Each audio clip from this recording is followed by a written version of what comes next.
Are you a hustler out there? You got some products and some services to sell. You're trying to bring it to the marketplace and you're trying to figure out, should I wait because I haven't done this, I haven't done that, or should I bring it out right now and just try to make things work? Well, in this video, we're going to talk about when to bring your products or services to the marketplace. Stay tuned.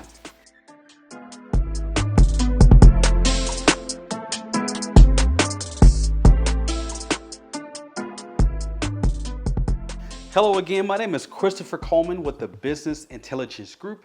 I'm a business leader, advisor, and business coach, and I help hustlers become more business-minded, more entrepreneurial by helping them develop a CEO mindset, and that's through business planning, business strategy, and operational excellence. In this video, we're going to talk about when to bring your products or services to the marketplace. And this video was inspired by some content that Rockstar and Grand Theft Auto 6 put out today, saying that they were going to push out the release of Grand Theft Auto 6 to next year. It was supposed to come out this year, but they're pushing it out into May of 2026. They dropped the trailer 2 today. And one thing about GTA throughout the years, they've had new content, activities going on every week, and they do a great job of putting out content to keep relevant in the video game space. There's a lot of competition, and so they know a thing or two about when to drop their products, games, updates, DLCs, all of those things that inspired me to talk about when to bring your products and services to the market. Now, the first thing that I want to kind of dive into is the now. If you have a product or service and you're bringing it to the marketplace now, what should be the criteria of bringing your products and services out now, today, tomorrow, ASAP?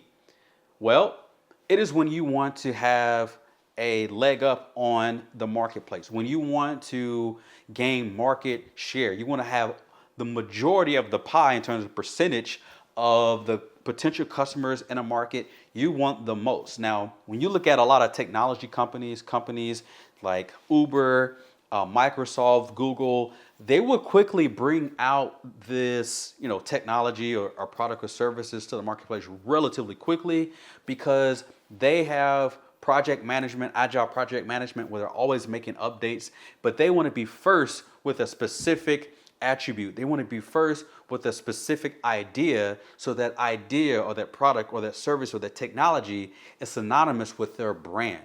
And so when you want to bring something to the marketplace now is when you want to have a majority market share. And this is having the majority of the customers in a market for that particular idea or that particular project, product, service, technology. When you want the most people that are seeking that product or service in the marketplace, you want the majority of them. And if you come out first with this technology, well, you're more likely to keep that market share. Now, what are the trade-offs? Not bad or good, but what are the trade-offs? Well, when you look at a game like Cyberpunk,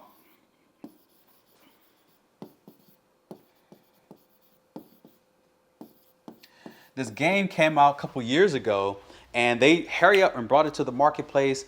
But one of the issues that they had, or one of the trade-offs that they had, is that they had a lot of bugs, they had a lot of issues, and a lot of customers didn't play the game. They started it was too laggy, too many issues, so they stopped playing. And so that was the mindset they had going further. When you look at customers that buy the game now, that play the game now, that stream it, that talk about it, they love it. I played the game last year, one of the best games that I've ever played, and I don't understand or witness all of the issues that were done in the past because they've updated, they made some changes, they did an overhaul of the game, and it's a wonderful game to those who are in the market for that type of game. I was not impressed. For starters, it was an absolute technical mess, riddled from head to toe with glitches and bugs of all manner. From the small, annoying ones to much larger issues that pervaded the entire experience on a much deeper level, like constant crashes. So poor was the state that Cyberpunk 2077 launches in on last-gen consoles, in fact, that Sony ended up outright delisting the game from PlayStation stores not too long after its release, and it didn't return until several months later. Then, a little over a year later, in early 2022, Cyberpunk 2077 came to the current-gen consoles with several patches under its belt. But in my review of the PS5 version, I was still far from enamored with the game.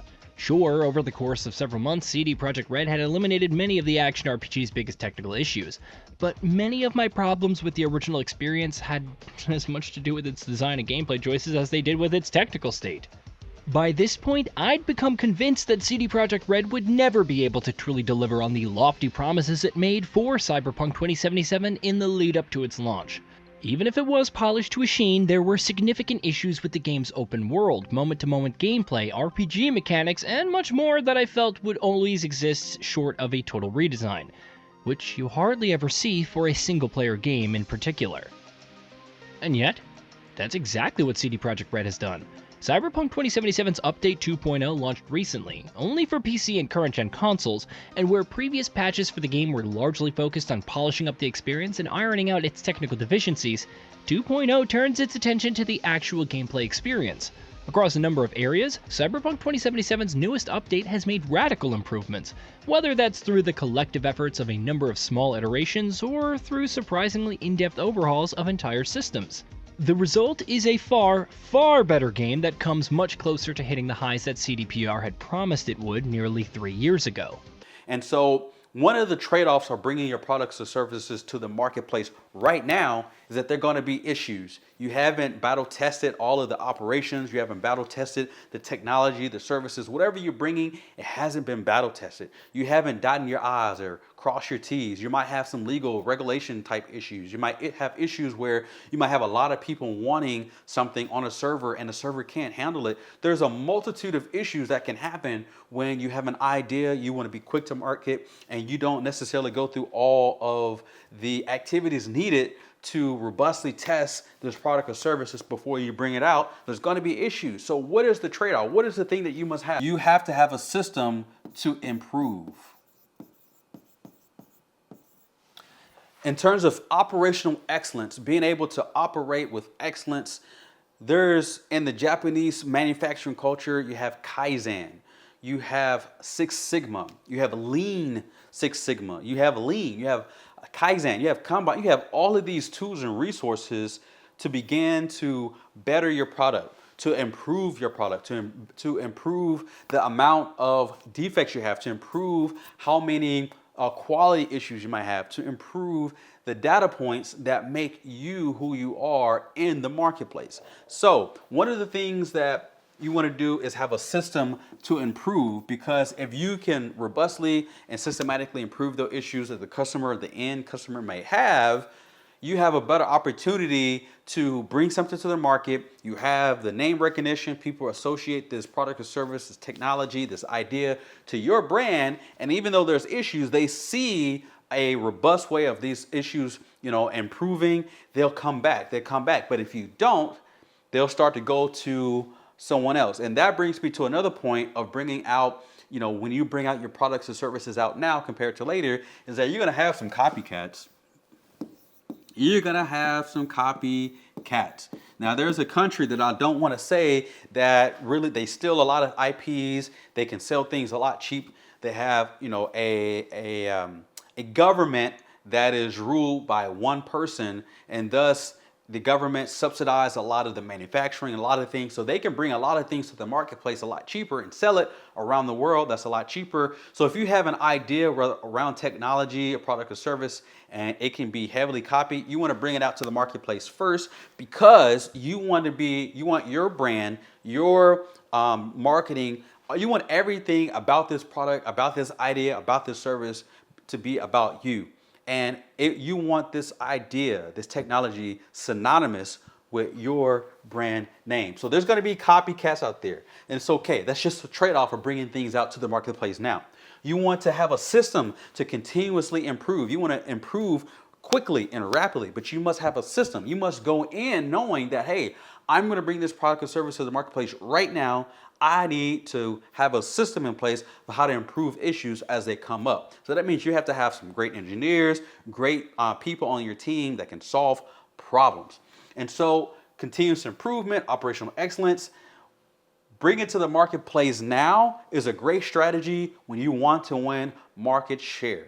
So that is now. What about later? What if you want to bring your product or service to the marketplace later? Well, if you don't fit in that category of bringing it to the marketplace now in terms of trying to win market share because of technology, because of copycats, you are in the category of bringing your product or service to the marketplace later.